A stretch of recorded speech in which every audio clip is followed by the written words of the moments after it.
Gaheris, you're here. Everyone's in position. Are you ready? It's a trebuchet, Merlin's pet project. Are you ready? Be more careful. There's a war. We If you blast have open the eyes, gate and use capture them. the key strategic positions Watch within it. Westminster. Those defense plans were invaluable. We'll hit them so hard and fast, they'll be too overwhelmed to stage a counter-offensive.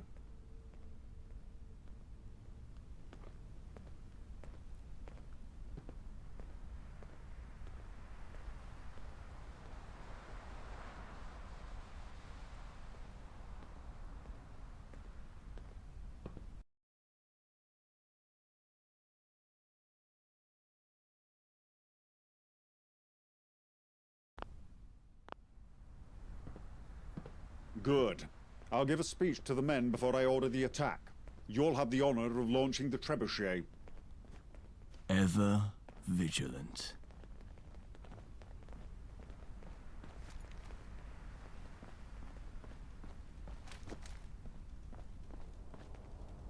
We all know the devastation that war can bring.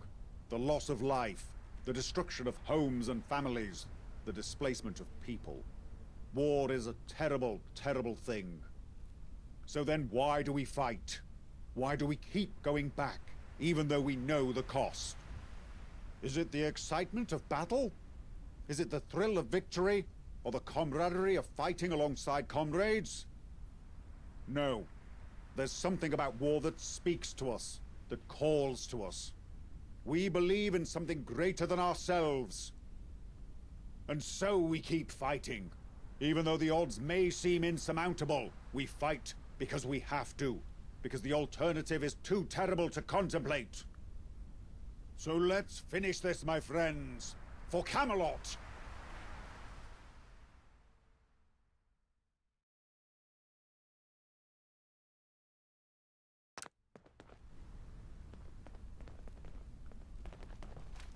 London is the place for me.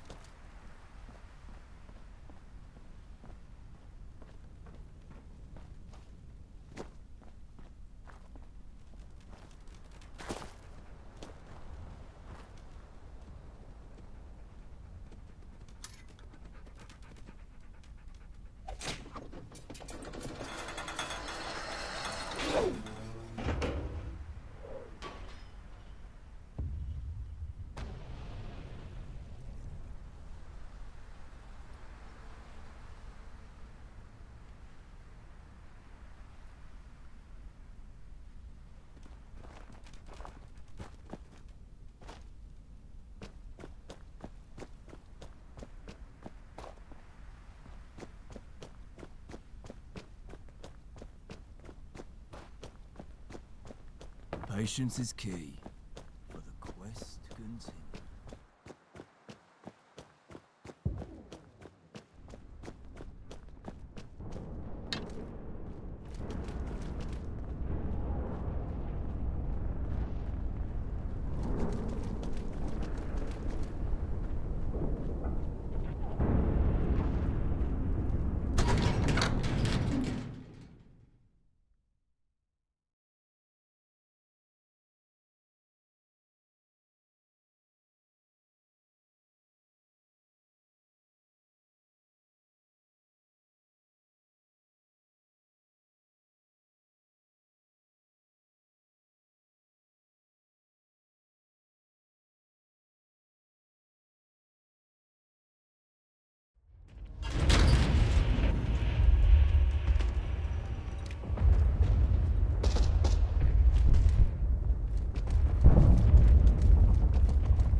Organize.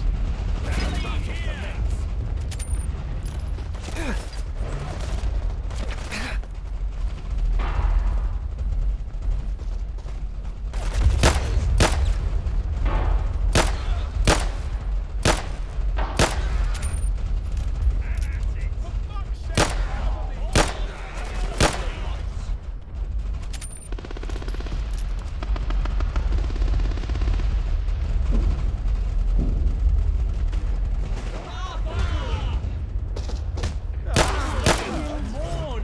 Organize!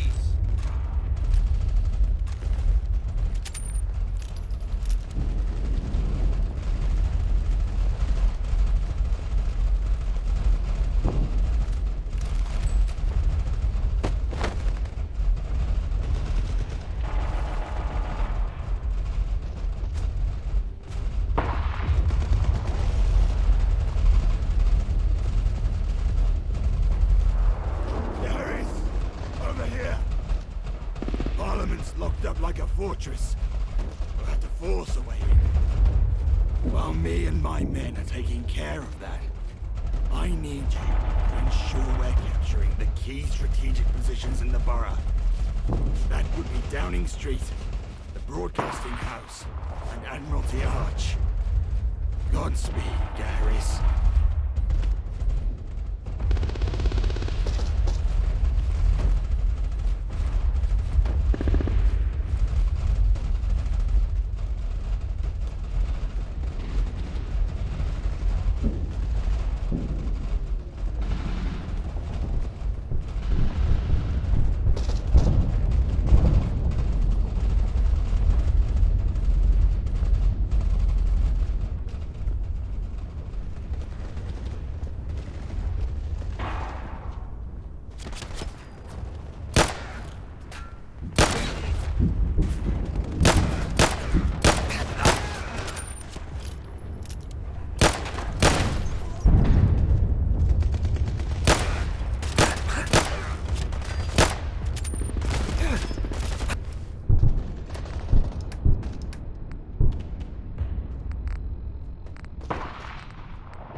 my country.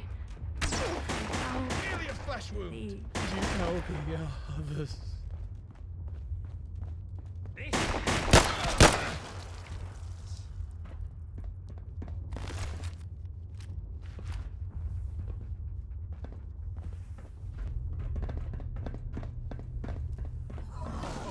Did that hurt?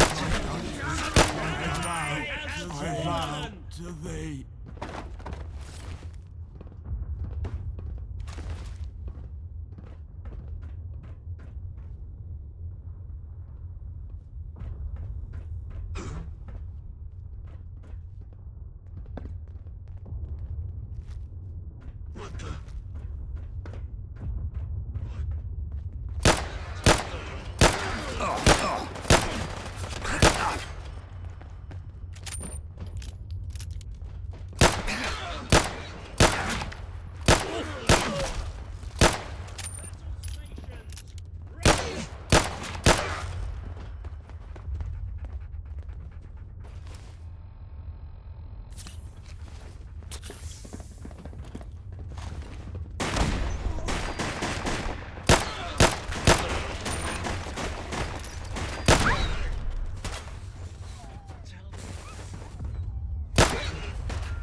Prepare to face Camelot's finest. Had enough? Blimey!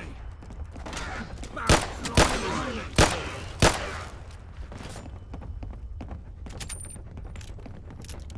Camelot stands. Have it! Bounce! You'll pay for that! On guard! Did that hurt? Have it! Have it! For Arthur! Arthur shall hear of this. Arthur shall hear of this.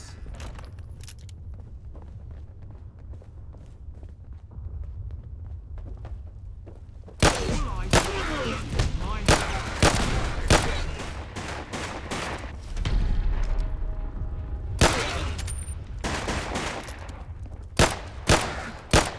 Camelot prevails.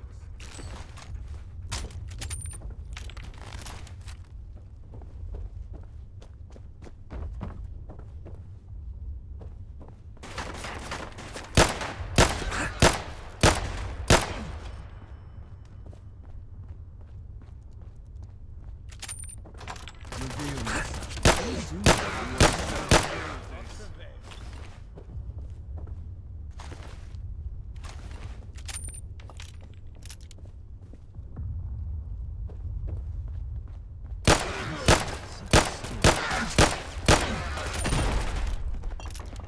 Arthur shall hear of this.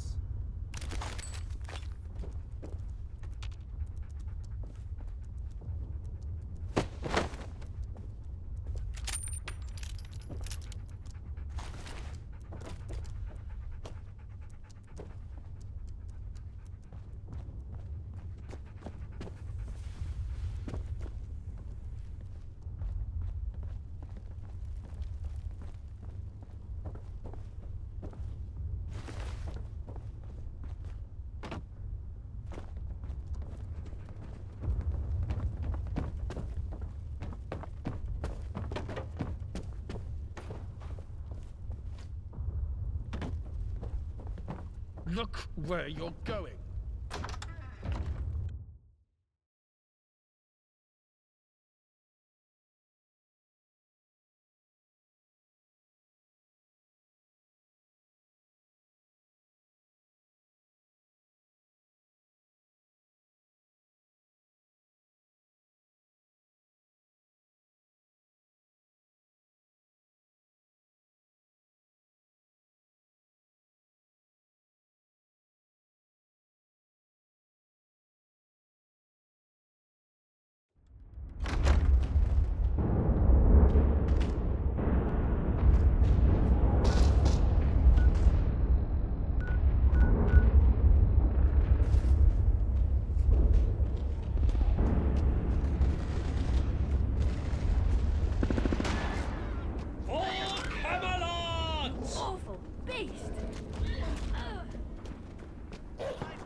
I guess I was mistaken.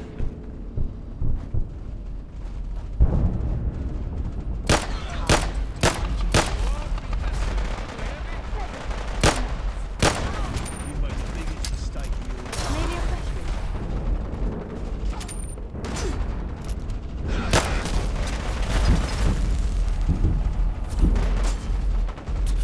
We got a situation here.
come from? There's a war on.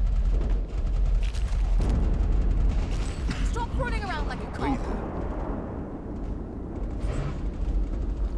A little too close for comfort, mate. Yep. Don't mind You me. have eyes. Use them.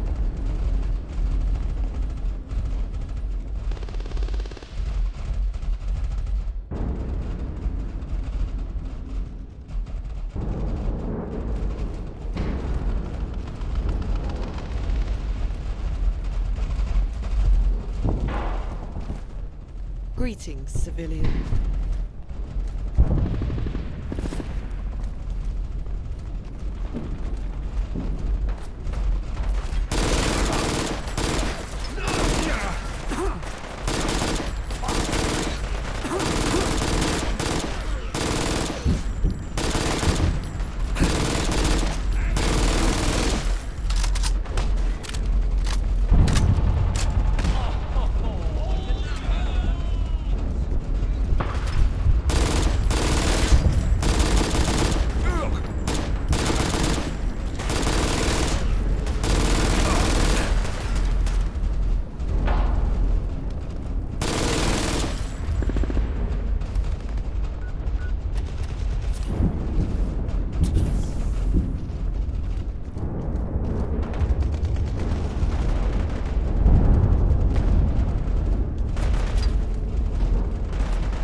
break through the door when they were ready.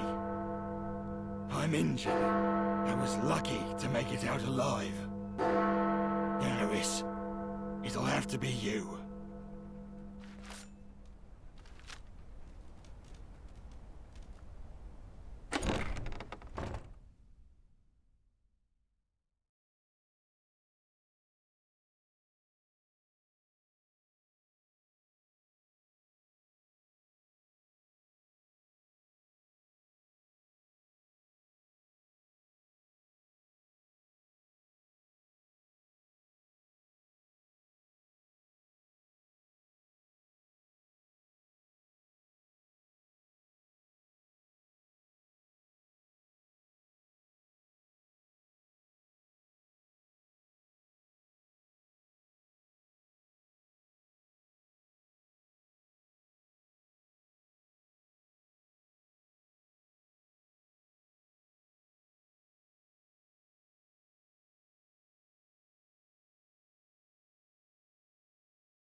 Mr. Speaker, I...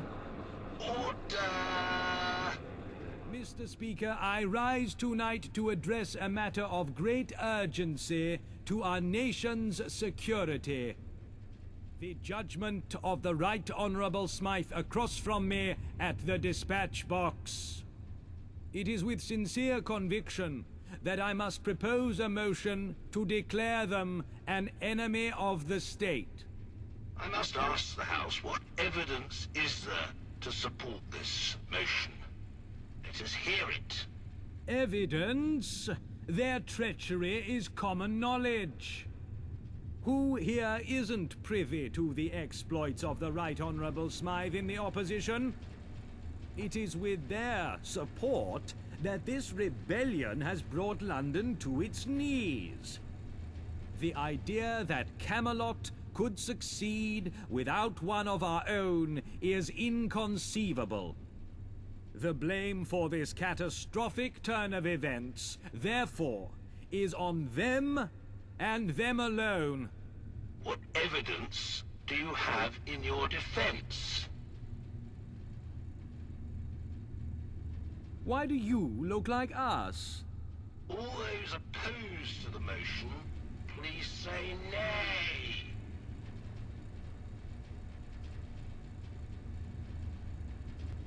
The ayes have it. The ayes have it. The motion is carried. Punishment. Deaths. Unlock.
Please deposit your effects in the container provided.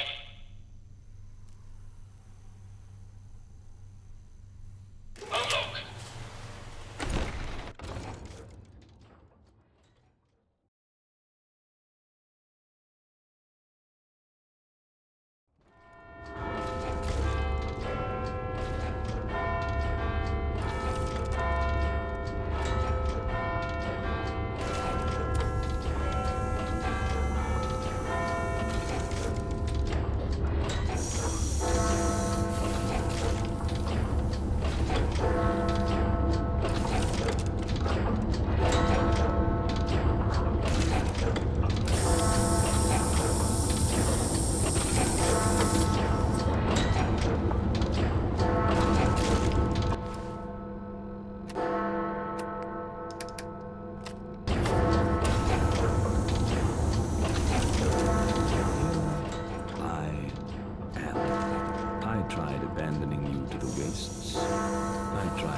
Despite my best efforts, you remain to the bitter end.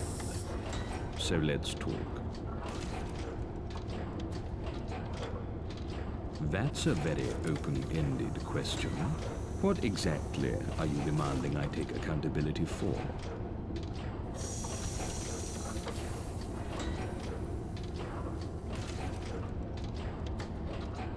The experiments that gave you life? that pushed the scientific frontier further than ever before in human history? It's a matter of perspective. The benefit of my experiments, private and public, far outweigh the social cost. When you're victim to that social cost, it will blind you. It will be all you care about.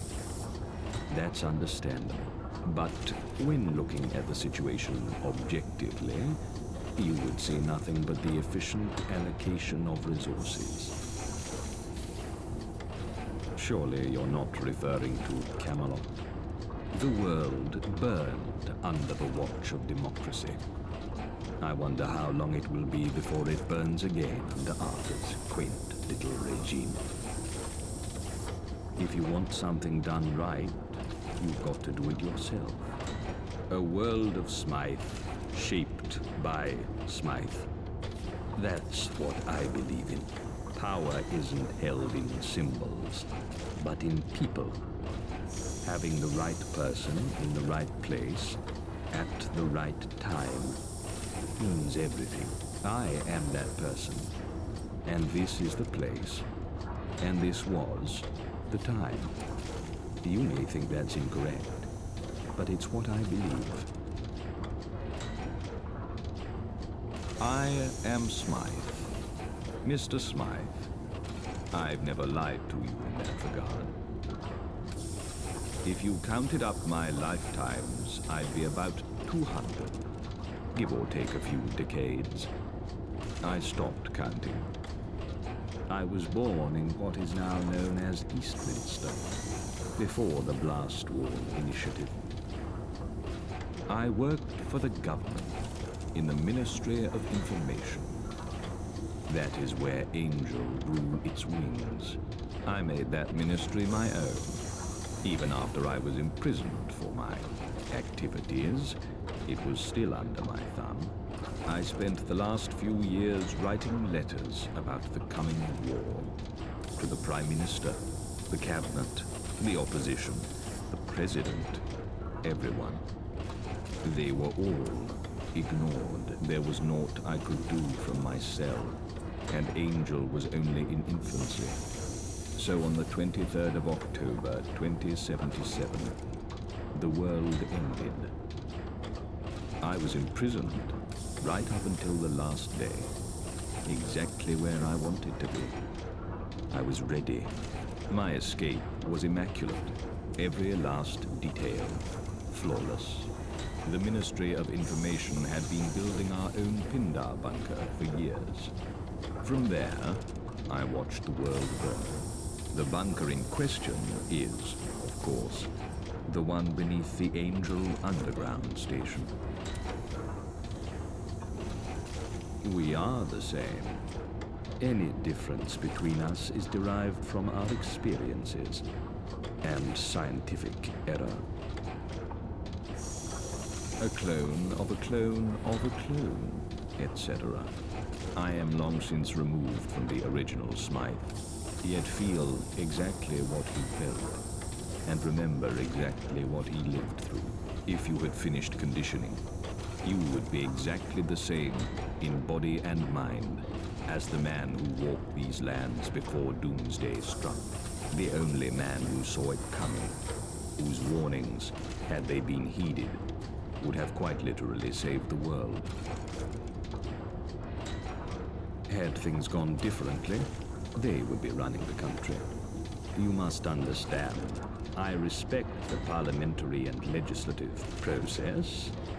It's the people within the process that made it fail. So, I compromised. The theatrics are over. Quite frankly, it would serve no purpose to deceive you any longer. Oh, I agree. I'm not surprised you turned out the way you did. Thrown into that cesspool with none of my wisdom. Anyone, even me, would struggle to rise above it. Yes, you were to be my replacement before this sorry state of affairs, had you completed conditioning. Very well. Let's finish this.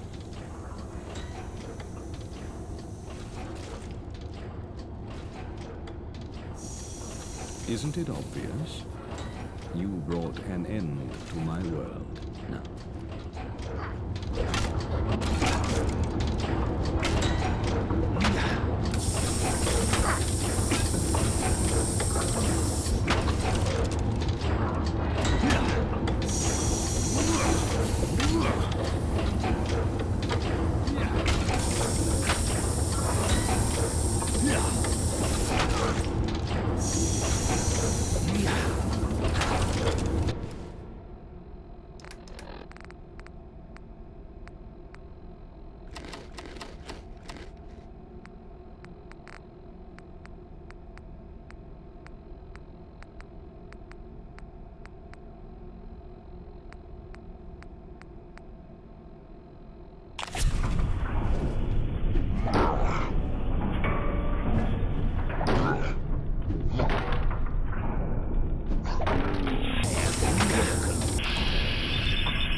far surpassing the expectations of their creator.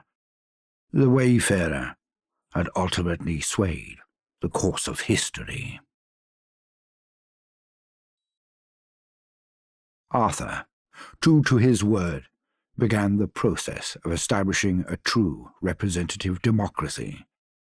For better or worse, the fate of London would be tied to the will of the people. Camelot continued to fight the enemies of democracy wherever they found them, ensuring fair and free elections in the region. Smythe was imprisoned indefinitely, pending investigations into their activities. They were put under strict surveillance, with a guard passing by their cell every hour. At midnight, on the 7th day of their incarceration, the guard passed by their cell to find it empty. A wide-scale search was carried out, but yielded nothing. Nowhere to be found, Smythe had seemingly vanished into the shadows. The Wayfarer, remembered as Gaheris in the new Legend of the Round Table, was honoured for generations to come, not as an individual, but as a part of something greater. The Tommies continued to report to the government, with a new charter outlining their role in a true democratic society.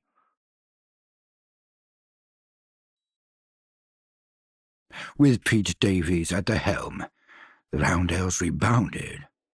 After cleaning up the few straggling hooligans, their club sprang back to life, though with tamer partying, because, thanks to a newly, mostly sober Davies.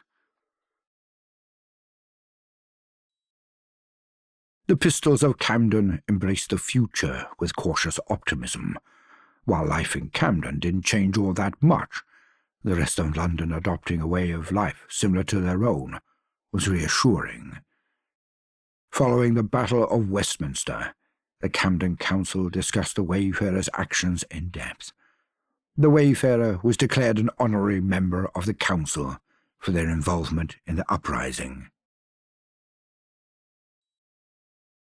For the time being, Miller's men were left alone.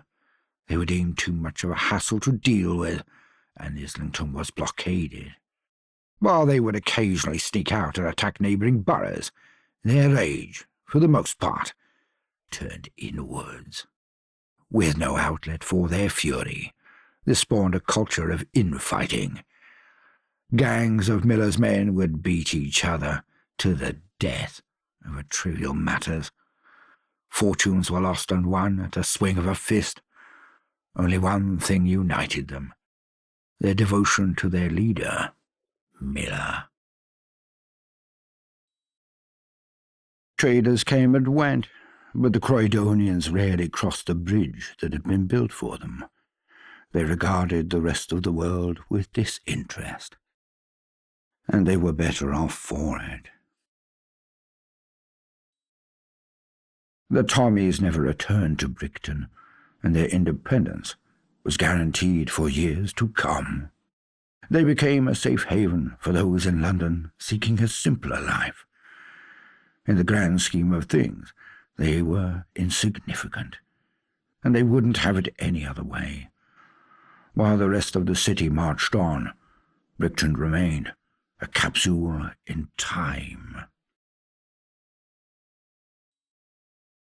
Change was slow in Eastminster following the fall of the gentry. The Good Samaritans were instrumental in keeping a semblance of order through the chaos. With their newfound autonomy, the flame of community spirit burned brighter than ever. The free and fair elections were not kind to the gentry, who failed to form a majority in the subsequent Parliament. As time went on, the law no longer turned a blind eye to their extractive policies. This financial shock caused a significant decline in the Westminster surplus. Now on equal legislative footing with the rest of London, the gentry redirected considerable resources into lobbying for their interests. This investment would ensure they retained their economic dominance. The vagabonds and the Isle of Dogs syndicate established a wary peace. Though true trust could never be established, the streets at least were more free of violence. Eventually, it became the new norm, and the times of constant warfare were looked back on as a red day, not to be revisited. The Thamesfolk disappearances, thanks to the Wayfarers' efforts, slowed, but they did not cease entirely. They would remain isolated in enclaves, forever looking behind their backs. Archie had finally found his place in the world beside the Wayfarer. Half sidekick, half friend. They were inseparable for the rest of their days. He never stopped adventuring, his sharp tongue getting him into trouble that he always barely squeaked out of. Kira continued her pursuit of treasure through the capital, always seeking greater and more daring gains. But though riches greased her palms, it was never enough, and so she decided to leave London, endeavouring to explore beyond the capital.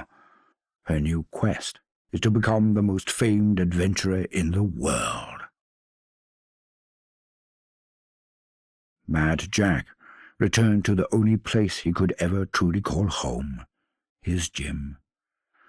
The crusade against the shadows of his past was not marked by the fall of his enemies, but the rise of a new Mad Jack. Once a mere haven for his own tortured psyche, the gym evolved into a sanctuary for the forgotten and neglected souls of London.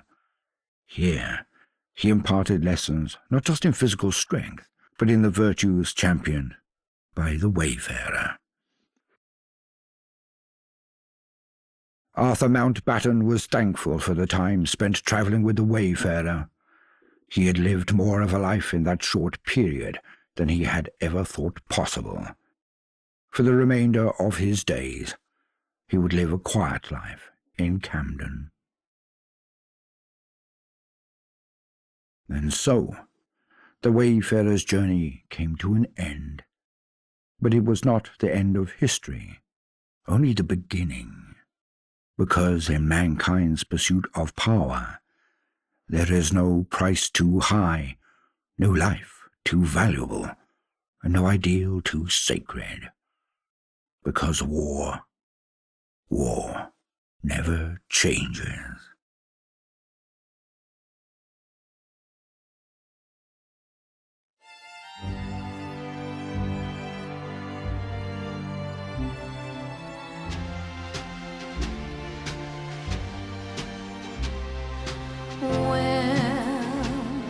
Again, don't know when, don't know when, but I know we'll meet again some sunny day. Keep smiling through, just like you always do. Drive the dark clouds far away. So will you please say hello to the folks that I know? Tell them I won't be long. They'll be happy to know that as you saw me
again. Don't know where, don't know when, but I know we'll meet again some sunny day. We'll meet again. Don't know where, don't know when, but I know we'll meet again some sunny day. Keep smiling through, just like you always do, till the blue skies drive the dark clouds far away. So will you please say hello to the folks that I know? Tell them I won't be long. They'll be happy to know that as you saw me go, I was singing this song. We'll meet again.